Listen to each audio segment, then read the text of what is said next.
Good morning, world. Kern River. Man, what an awesome place this was. So it's about 6:50 in the morning, so 10 minutes to 7 on Sunday, May 8th. Wait. Yeah, May 8th. Okay. Yeah, this is all right.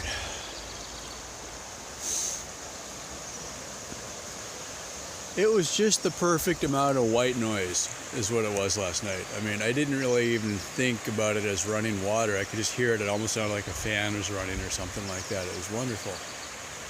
So I got the bike already loaded up and ready to go. I'm still wearing sweats. The internet said it was about 46 degrees this morning, so a little bit cold. Forecast winds are still going to be 15 to 20 miles an hour or something like that. So, yeah, I don't know. It's a pretty significant climb out of here. I think I'm just going to push it up instead of hitting the battery so hard. I actually walked it down. It was steep enough I didn't even want to try the brakes coming down with the trailer. So what I did last night, I had the bike parked about here, only facing the opposite way because west is that way. Got as much sun as I could. I got up to about almost 39 volts, so not a full charge, but not too bad. Once the sun went down, the tree down here, kind of see my tracks. I took the bed off, and there was enough room to go between the anthills. I didn't hit them. You can see I really tried hard. And didn't hit the rock, so I just kind of wheeled it on down here. And set up in the flat spot right here. I was going to go between the rocks. Then I realized what I've been doing when I camp, I put the bed right next to the bike, and I can run the USB cable from the handlebars down to the bed, and then I can keep my phone charged, and I'll just sit there and lay and surf the internet or whatever. Here I had really good coverage, so I'm sitting there scrolling away on Facebook and happen to look up. Oh, it's dark. I'm looking around and it's like, where am I? Oh yeah, I'm by the river. Okay, I think I'm in California. Yeah, it's just so funny. I'm getting so used to doing that, just doing my own little thing, and then I completely forget I'm out in the wild. So yeah. Anyway, so every time I'd walk over to the dumpsters over there, I'd have something in my hand and I'd pick up 3 or 4 like bottle caps or something like that. And there is so much trash here. It's just, there is like $1,000 fine for having glass here, right? And within 2 minutes of being here, I find a glass bottle. I'm like, right? Okay, let me pick that up. I mean, local ordinance, I guess, just to not have glass get into the river, and then when you're rafting, right? Yeah, goofballs. Anyway, just a last look around, make sure I got it all out here. Looks like we're good. It's all loaded up. Nothing to do but load up and hit the road. So, little bit of clouds. Oh, there's a hawk. You're not going to see it probably right up above in here somewhere. Just up there circling along. That's so awesome.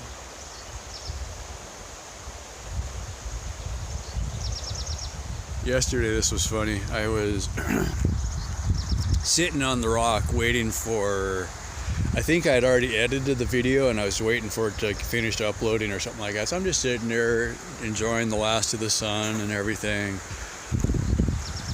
And I happened to look up and I had the illusion. This is what I like about camping. You can have the illusion you're the last person out here. It's like there's nobody left, right? I'm just chilling out and I look up and here's a family goes hiking across over there. I guess there's a trail. And you can kind of see the zigzags. I think that's from the cattle coming down to get a drink because that's all rangeland, right? Yeah, the whole hill is terraced from the cows walking back and forth trying to eat the grass on the side hill, right? But I look up and they're walking along. I'm like, okay, I'll just sit still and not ruin their day, Just kind of funny. Oh, the other one, this was awesome. So I'm on the bike cruising down the highway, and there's not a huge amount of traffic, but there was a car every couple of minutes or something like that. Not too bad. And I look over, and here's a coyote walking along up to the road, right? And I swear I was well within 100 yards, and it didn't know I was there because I was coasting, right? And I was going into a bit of a headwind, but coming down a hill, so it couldn't smell me with the headwind, right? And it was almost to the road, so I would have gone within probably 25 feet of it, you know. So I'm thinking about it. I'm like, well, I don't want to startle it, you know, at close range, who knows, just in case.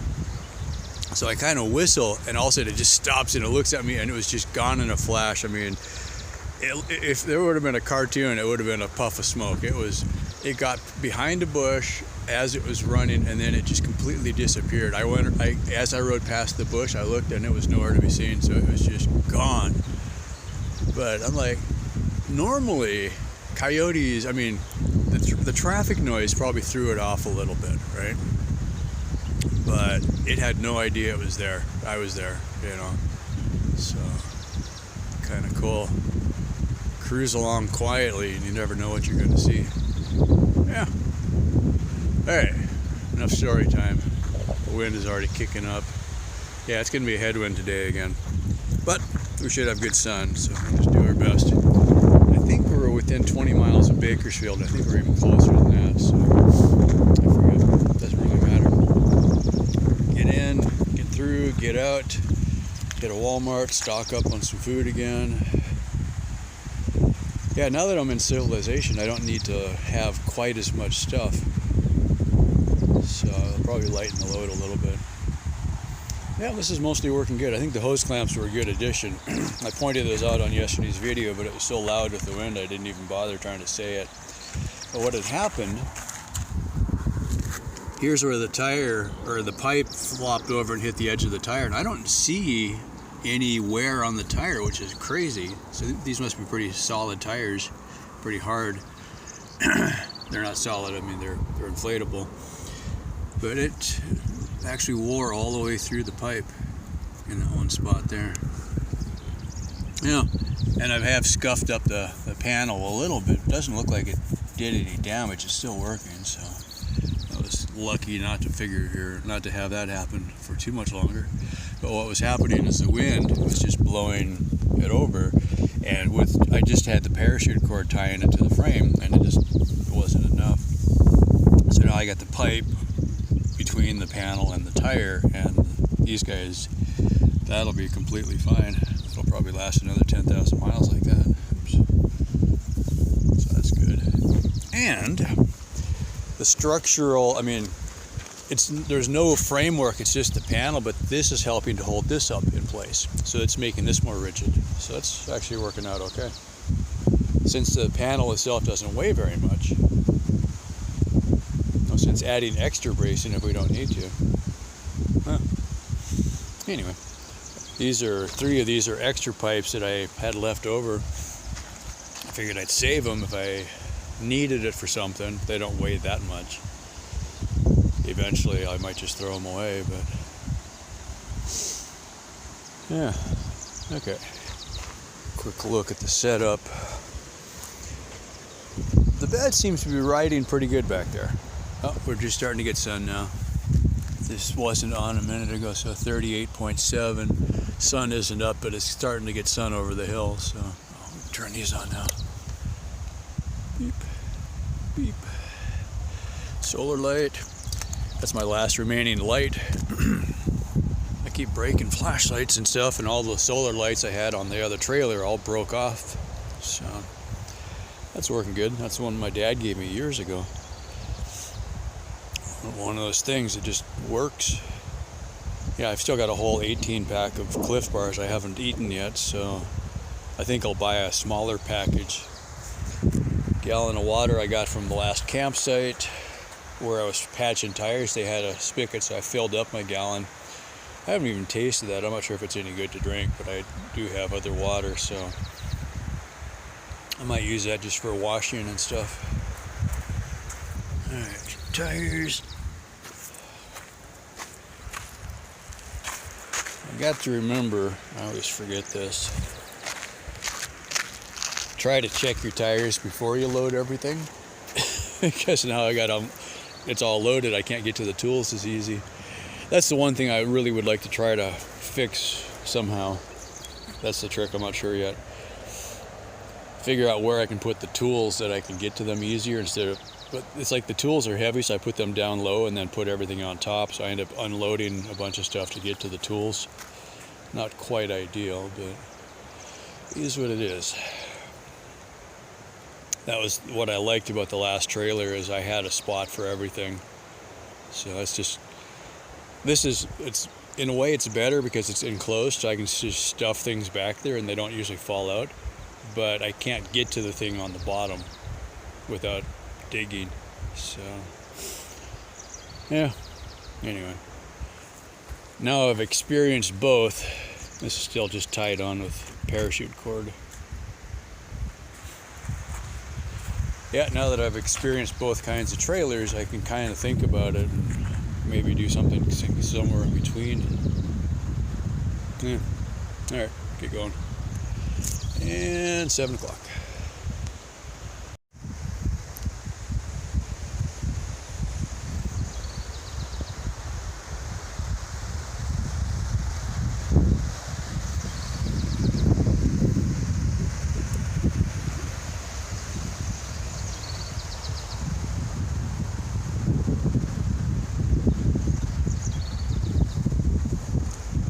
That's the road right there.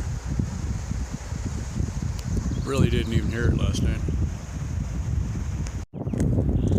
Okay, I wanted to add this because I completely didn't see it last night. So we got the gate and the guardrail. Great big padlock.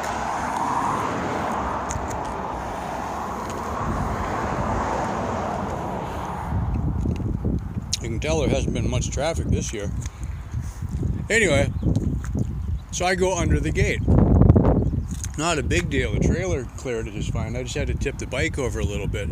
Coming up the hill, there's a 4-foot gap on this side with the trail. So it's like, yeah, no big deal. You know, it's like, I would have to think they did that on purpose just to let the bicycles in, right? But I was so focused on the gate, I didn't even look on this side.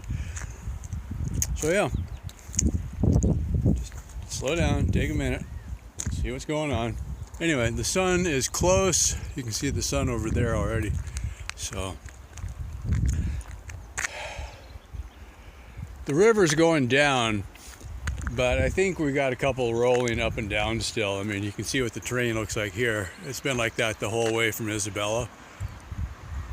From down a hill, up the other side. But overall, you're descending. Yeah. All right, here we go.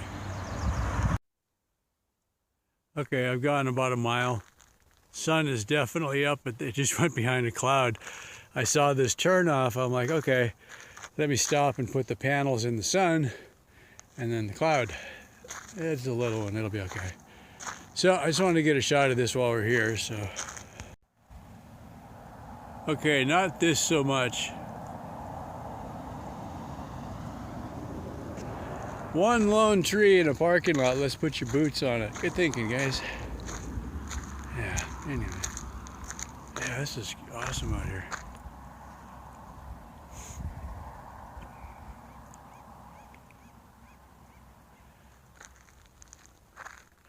I was pretty worried yesterday I was going to get rained on, even though the forecast said not, but never happened, so I guess that's good. Kind of a neat mix. Little bushes, trees, rocks sticking out. There's enough soil on these for the vegetation. Whereas like in Arizona, New Mexico, and Utah, where I was before, the rocks were pretty much bare on the hills and there really wasn't any vegetation. So, just a little difference. There's the sun.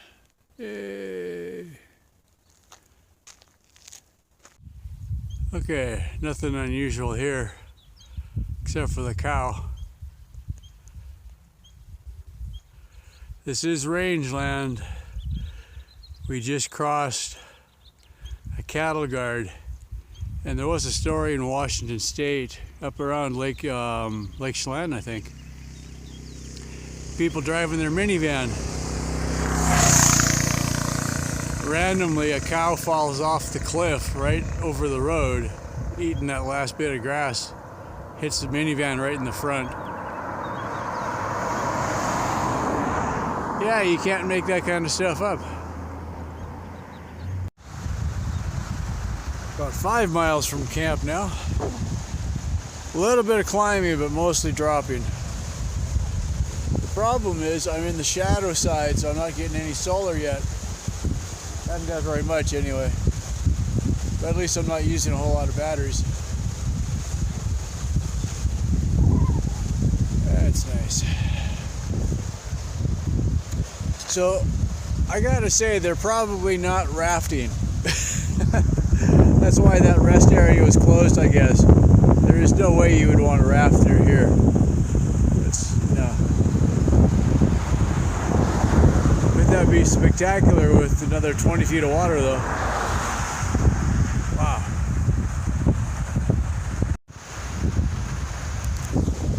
We are totally threading the needle between these hills now. We're going back and forth along the bottom. Pretty spectacular.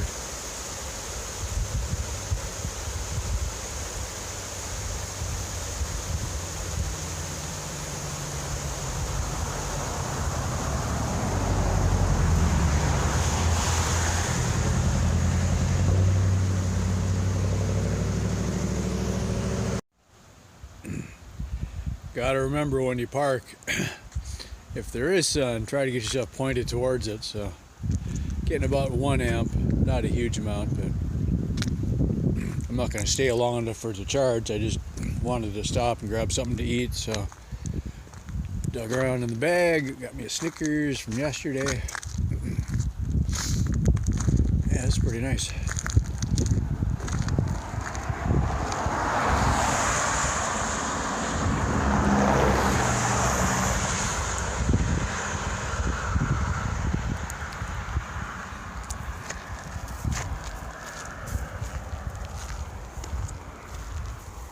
Kind of a series of quiet pools here. It's really flat and quiet, and then there's a little ripple, and then another pool, another ripple, another pool. Yeah. And yeah, these are pretty deep. And we're just, yeah, like I said on the last one, same thing. We're just kind of winding our way through the bottom, following the river. They cut a little bit of this, but not very much. Back there, it looks like they cut quite a bit. All right, it's about 9:30 in the morning. So far, the wind isn't kicking up, which is nice. So we're inside Bakersfield city limits. There's the edge of civilization. I'm not sure what they're growing here, but it could be, I don't know, avocados. I think they grow those around here. Yeah, so they got irrigation, so this is why California has no water. They're trying to grow agriculture, probably where it doesn't belong. That's where we came through. It's pretty rugged. There is not much of a slack anywhere in there. It's just like the first 10 or so miles is really tight. After that, it opened up on the other end. So on the opposite end, they got a 4-lane divided, and on this end, it's 2-lane with almost no shoulders at all. And now we got shoulders again. So, yeah. It's starting to warm up. I just took my sweats off. Once I got in the sunshine, it feels really good. I'm going to start getting a charge now. I really wasn't in the canyon at all. All right, now we can go. All right, it's almost 11 o'clock on the 8th. We made it into Bakersfield. This is the Walmart, obviously. Well, maybe not from this side. I'm going to pick up some tire tubes and some snacks and probably some more Cliff Bars and whatever else I can find. And probably grab some lunch here and then we'll hit the road. Yeah, making good time today. So far the wind hasn't really been a factor. It's probably going to kick up, but at least we got to here. Soon. Sit rep. 6:15. Already got a shower. Oh, dude. Maybe if I'd showered more than once a week, but man, that water was black coming off of me. Oh, a little bit better. That's honestly a lot cleaner looking than when I got here.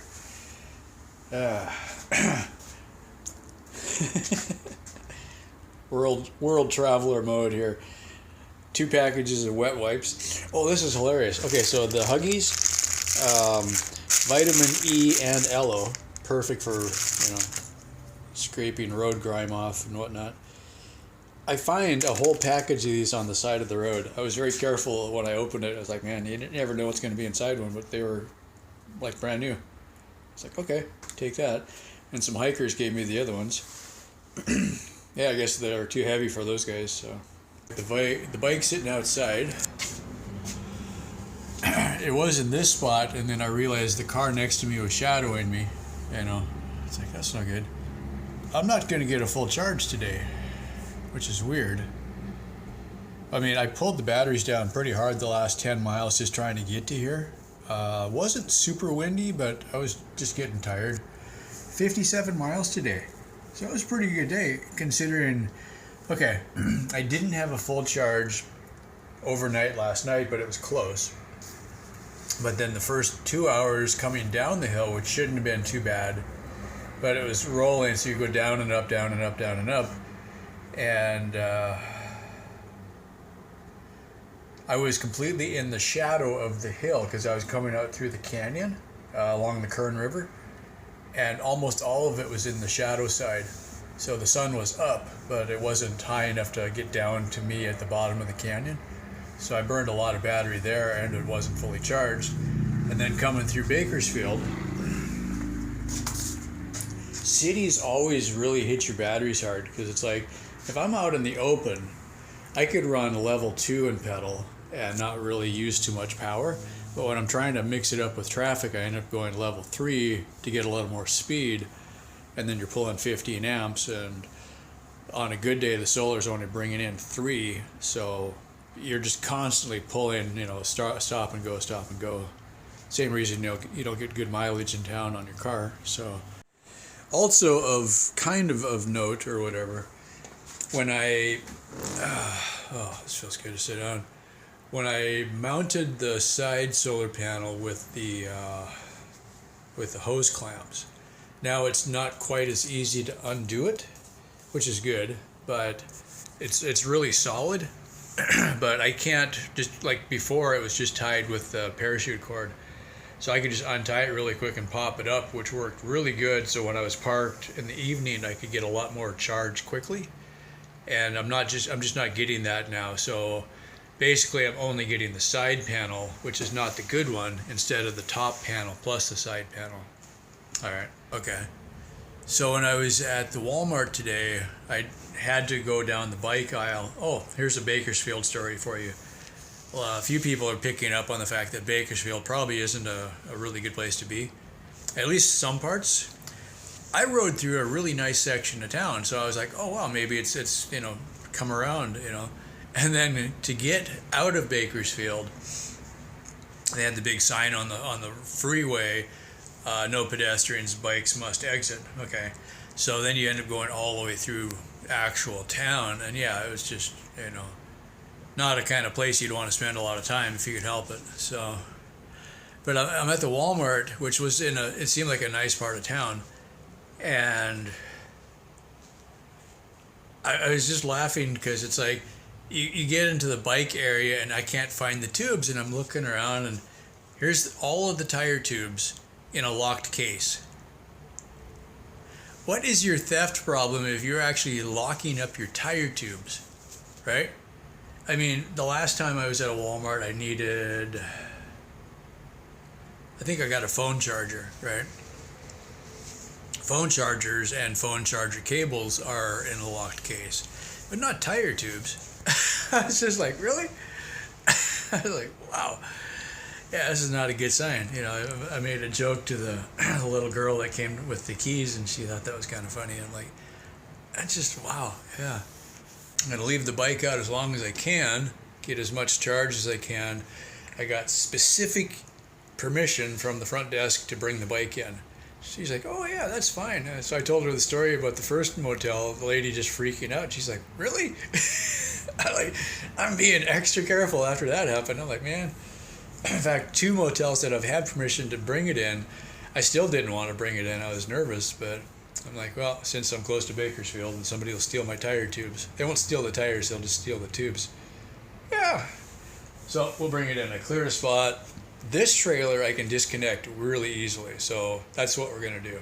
I'm gonna bring the bike in, set it on one side, and then bring the trailer in. And I got the spot cleared, like where where am I at? Over here next to the fridge. There was one of those little luggage racks that you can put your suitcase on. I moved that so I can park the bike there. But it's like if you had a wheelchair or if you had a luggage cart of your own, it's no different than bringing those tires in. So yeah. And I think this is the best thing ever.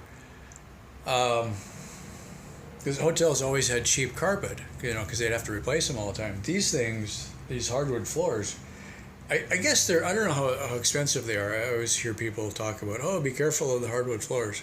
Like don't scratch it or something like that. But at least in the desert, you can sweep them. That seems like a really good idea. So, yeah. All right. I'm going to edit this and we'll get it uploaded and I'll slack off for the rest of the night. So anyway, yeah, to everybody who's helping to support and watching the videos and clicking like and all that good stuff, thank you very much. It's all the little things that come together that really make this work well. And then anybody who throws lots of money, and the donations, either PayPal or the super thanks or the YouTube members or all that kind of stuff, it really does help. I'm getting to the point now, it's not like I have a huge surplus of money, but now if something happens, I have enough that I can actually fix something on the spot without needing to think, okay, is this going to come out of food? So I've got food covered for a couple weeks, and I've got bike parts money if I need it, and then in a couple weeks the YouTube money will come through again, and so it's just kind of like it's a little bit of a buffer, which really makes things work better. So thank you very much, and yeah, we're making progress. Yeah, it's been a heck of a trip so far. More to come. All right, bye for now. Yeah, nothing at all odd about that. A lady at the front desk, she's like, well, it's not like you're bringing your horse or your motorcycle in. That should be fine. I'm like, yeah. Yeah. That's the thing. I mean, with a little bit more planning, now that I've got this trailer kind of figured out, if I could make a lock-in compartment, that was the biggest thing. Is you can't see it now, but there's just from about here back is solid loose stuff, and then I found a traffic triangle. I'm like, I got to put that on the back. More safety, right? But it's like cliff bars. I would have to spend an hour unloading this whole thing, bringing everything in. That's what I'm very resistant to staying in a motel, because it's just such a pain in the butt, unloading everything, dealing with it all. Or at the casino, the security guys thought the thing was abandoned, so they picked it up and dragged it into the office. I wake up at 5 o'clock in the morning, look out, bike is gone, freak out. Yeah, it's when I'm camping, I sleep right next to this thing.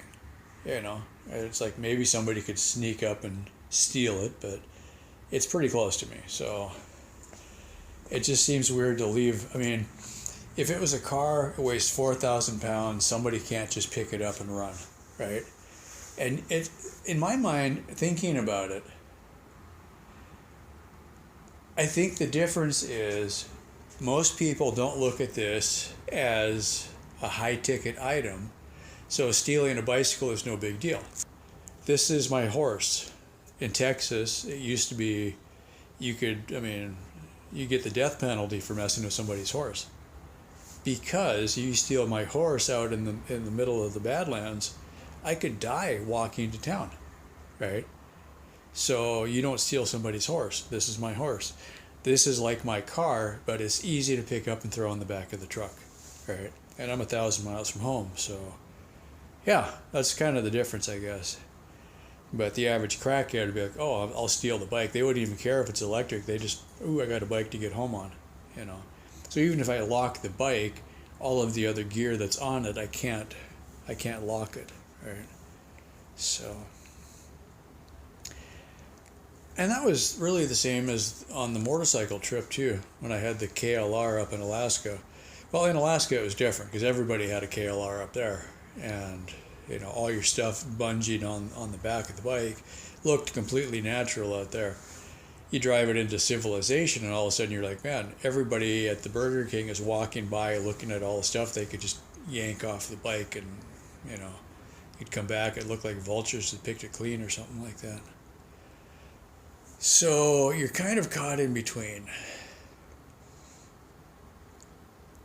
Make it small enough that it's easy to get into a room, or make it something that can be at least locked to something. Like, I've actually now got a lock for the bike and a lock for the trailer.